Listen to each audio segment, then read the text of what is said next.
WTOL 11 breaking news now. When they started firing, I kind of looked to the side and I felt something jump up and hit me.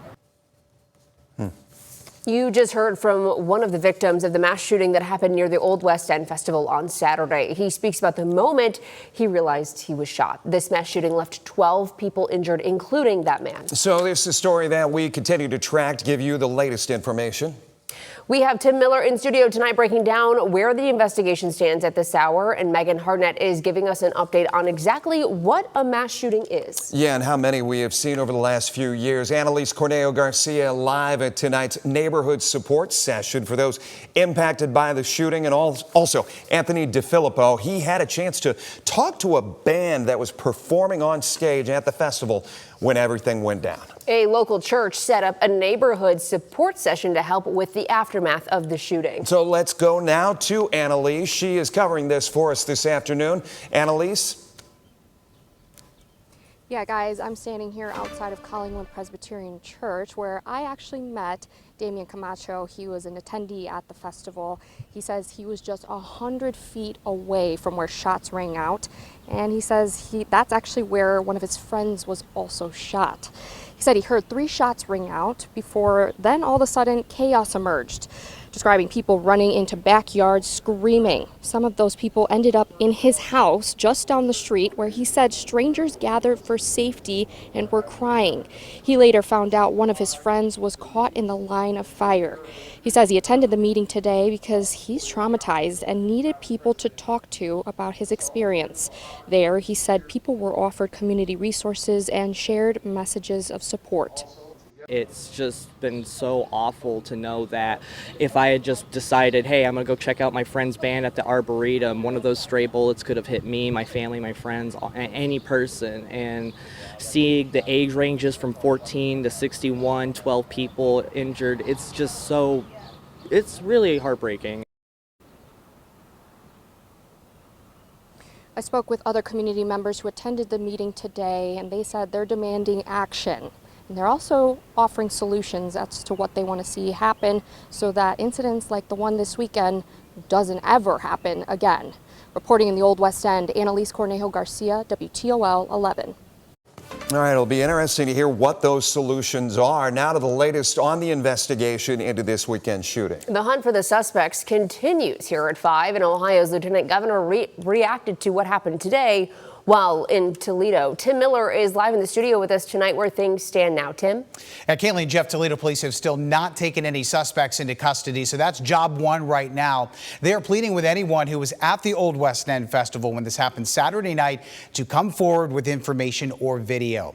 We were hoping to get an update from Toledo police or city leaders today, but a city spokesperson told me they are all holding off until a news conference tomorrow morning at 10. 12 people, as we've been reporting, were injured by the gunfire near the Old West End Festival Saturday night. We know all are in stable condition. All are expected to survive. TPD believes 2 suspects may have been firing at each other when the 12 were hit. The Lucas County Sheriff's Office said today that TPD continues to actively pursue leads. Lieutenant Governor Jim Tressel was in Toledo today and was shaken up by the violence. But it's disconcerting. You know, there's no question. For 48 years, I worked with 18 to 22-year-olds, and I know, there can be issues, but I also know when there are clear consequences and accountability, behavior can get modified, and I know we're trying, extremely hard from there. The lieutenant governor said the state's violent crime reduction initiative has been successful in making felony arrests across Ohio, including the Toledo area, and they're using advanced technology and intelligence sharing. He said Toledo has been receptive to the program and getting help when it's needed, and it will be available going forward. Reporting live, Tim Miller, WTOL 11.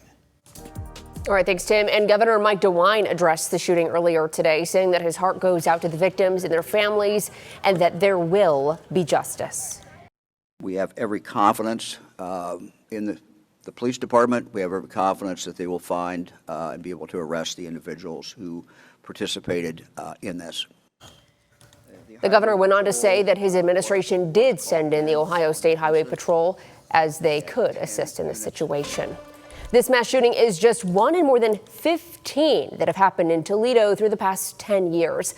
Megan Hartnett spent the day looking through our records and coverage since 2016. Megan, what is considered a mass shooting? Kaylee, there are a few different definitions when you look online, but if you look at government agencies and organizations like the Gun Violence Archive, the term mass shooting is used in situations where there are 4 or more people shot. And since 2016 in Toledo, there are at least 15, including Saturdays. 6 of these shootings were at nightclubs, others at graduation parties, shopping centers, or apartments. The majority of these shootings left 4 to 6 people injured, if not killed. But in 2021, at least 12 people were shot and 1 was killed at a large block party near Lawrence Avenue in central Toledo. What's alarming is that in most of these mass shootings, no one was taken into custody. Looking at this past weekend shooting, we still have questions. As Tim Miller mentioned earlier, WTOL 11 has reached out to multiple officials to try and get answers, including Toledo Mayor Wade Kapsakavich and Police Chief Mike Trenley, but we haven't heard any response from them yet. Toledo City Council is holding a press conference tomorrow where the mayor, the city's safety director, Toledo Police, county commissioners, and other officials are expected to discuss the shooting and provide any updates. We are going to be there and asking not only what new information they can share, but about what steps need to be taken to make sure that something like this doesn't happen again. Reporting in studio, Megan Hartnett, WTOL 11. Toledo City Councilman and Public Safety Committee Chair John Hobbs III talked to us yesterday, saying that his biggest concern right now is for the future events with summer just starting. But he says the, quote, nonsense and evil that happened on Saturday is, quote, not the new normal for Toledo, and that it's going to take a community-wide effort to keep it that way. We need our citizens to get involved. We need them to be active. And if you see something, say something. We cannot silently sit by on the sidelines and watch things that may be the cause or the root of something terrible happening. Hobbs says he does not have the answers to the root cause of the violence. He is calling for increased parental involvement and community vigilance. He stresses the city remains safe for visitors despite recent events, and he is urging anybody with cell phone video or information about Saturday's mass shooting to call the Crime Stoppers hotline, reminding folks that you can remain anonymous.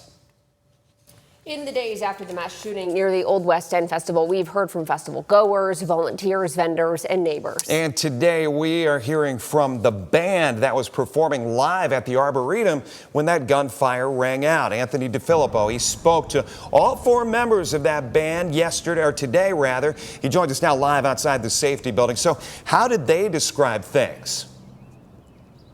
Jeff, the members use words like insane and horrible while admitting that it hasn't really even fully processed yet. They were mid-set while people were enjoying their music, and then gunfire rang out. The band's name is Goalpost, comprised of members Matt, Daniel, Alex, and Ethan. Saturday, the band was playing in the middle of the Old West End's Arboretum at what member Alex calls their biggest event ever. When halfway through their set, the gunfire erupted. The first member to hear it all was drummer Matt, who stopped mid-song. And that's when the rest of the members heard the last of the gunshots, the rest of it a blur from there. People immediately started running past the gazebo in the middle of the Arboretum, with members trying to help festival goers locate family members. That's when Alex realized her sister was one of the victims, and Daniel rushed to help a gunshot victim himself. I got down, and then I noticed the girl right next to me had fallen down, and then she was shot through the leg. And I had a bunch of t-shirts in my drum case, and I was like, all right, it's gonna hurt. Alex says her sister is doing okay today. She's still at the hospital, where she'll spend a couple of more days there for monitoring. And I asked Daniel if he's ever even taken any first aid classes or even applied a tourniquet before, and he says no to both, and that his instincts just kicked in. And I just received word a couple of minutes ago that the full 18-minute interview with the band, if you'd like to watch it, it's up on our YouTube page right now. For now, reporting live in downtown Toledo, Anthony DeFilippo, WTOL 11. You can stay with WTOL 11 on air and online for updates on this developing story. You can find extended stories and interviews right now on WTOL.com. You can follow the latest updates and a 10 a.m. update tomorrow from the city.